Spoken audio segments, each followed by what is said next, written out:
art nerds, Ellie back today with the 11th illustration in my Not Your Basic Witch series.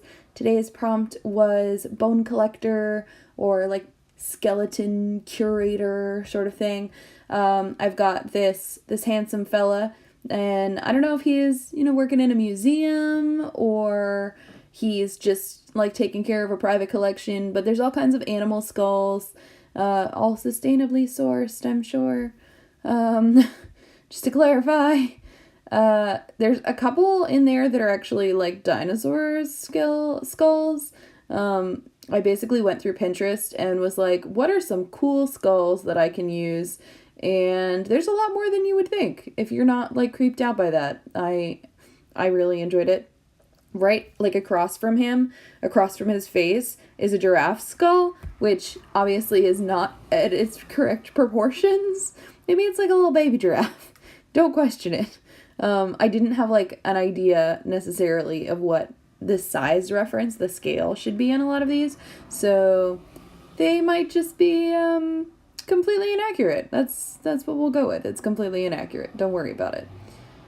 In any case, I really enjoyed drawing all of the skulls. I have to say, it was a little tedious to like ink them all, but looking at the actual reference pictures that I had and trying to break them down a little bit more simply, and then just like the way that I paint them later is very simplistic, and I really, really enjoyed it. I definitely want to do more of that in the future, do more like skulls and skeletons and things in illustrations. I don't necessarily want them to be the focus like this. I appreciate them being in the background. Like, I don't know that I'd want to do an entire just picture of a skeleton, but in any case, it worked out for this illustration. I did not do any color comps before I started this, and when I was just painting, I'm just going in with color, and I'm like, what color am I going to give him for hair? Well,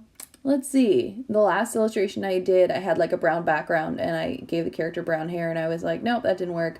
So we're giving him pink hair today, and I'm loving it. And I gave him a green shirt because it's complementary color. It's wonderful. It's just so vibrant, and he just pops right off of the background, which was another complaint from my previous illustration, that I just couldn't make the character differentiate itself from the background. So I feel like I did my duty with that today. Yeah, I'm really happy with it. I'm also really happy with how the shading went on doing like his clothing and him.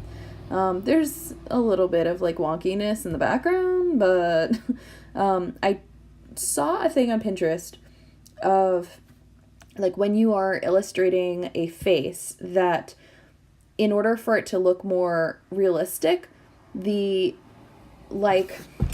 upper third of the face should have like yellow shadows or like a yellow hue to it. The mid quarter of the face should be in like pinks or rose kind of red colors, and the lower half of like shadows should be in like a blue kind of tone. And it was really stark on the image on Pinterest, like kind of disturbingly so, like clown makeup, but it looked really interesting, and I tried it, and I'm actually really happy. I definitely need to practice it more. But I really like how that just like choosing those tones to go in with kind of the shadows and highlights, like doing more yellow on his forehead and like the bridge of his nose, and then obviously like I always do red in like the cheeks kind of blush area, but then the like shadows under his eyes and the shadow like under his lip and his whole chin and some of it in his ear is all in blues, and it just looks much better in person than a lot of my other illustrations do. It's much less flat, and it's just funny to me that such a simple little thing could make as much of a difference as it does on like the product in person. I don't know how well it carries to the actual like video, but in person it just pops off the page more. I've always done shadows as like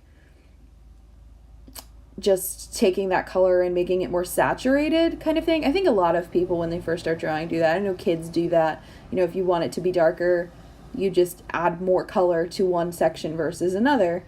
And I've always kind of worked in that way. And then a few years ago, I started adding like purples into my shadows for basically everything. And I found that that really helped. And I still use that kind of, I don't know, I'd say as a crutch, but it's just a thing that, oh, okay, this works, so I'm going to keep using that. But I've been really wanting to improve how I illustrate people and to work on expressions, but also making them more realistic. But I don't strive for realism. Like, I can take a photo and just copy the photo. I'm capable of that. I don't care to. It doesn't help me in any way. It doesn't, like, it's not a practical application for telling stories in the future, so I don't really care about that skill. But I do want to find ways to make more illustrated characters look believable.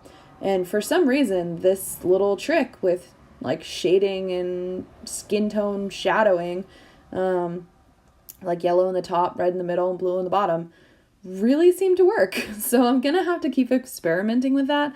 I think I'll have to do a few illustrations just like employing that as is, and then start to see what the difference is with different kinds of lighting or in like different kinds of skin tones. Like, this is kind of vanilla white dude, so you know there's only so much room to grow. It's kind of my default skin tone because I'm white, and also because it doesn't actually require any skill to paint a white skin tone.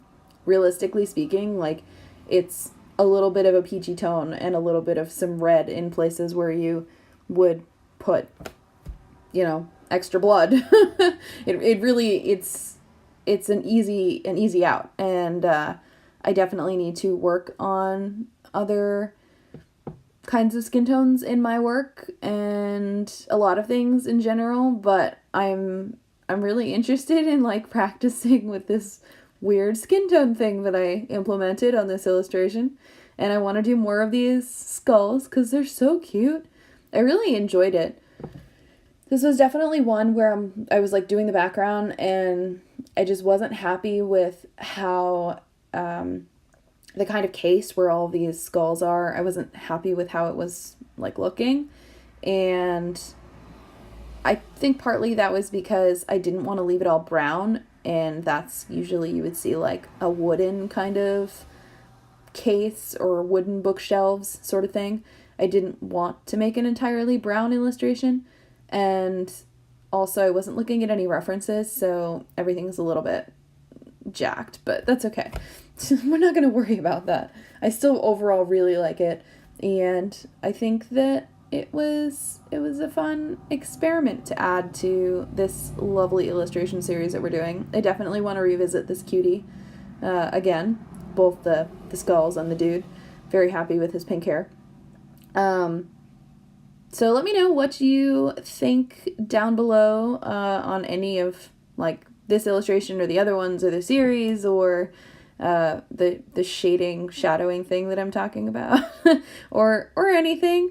You know, just drop me a line, say hi. I really appreciate anyone who's watching these videos. I know they've been seeing a little bit more attention lately, which is nice. So I appreciate you all. You're wonderful. And tune in next time, I guess, for the next illustration in this series. It's a doozy.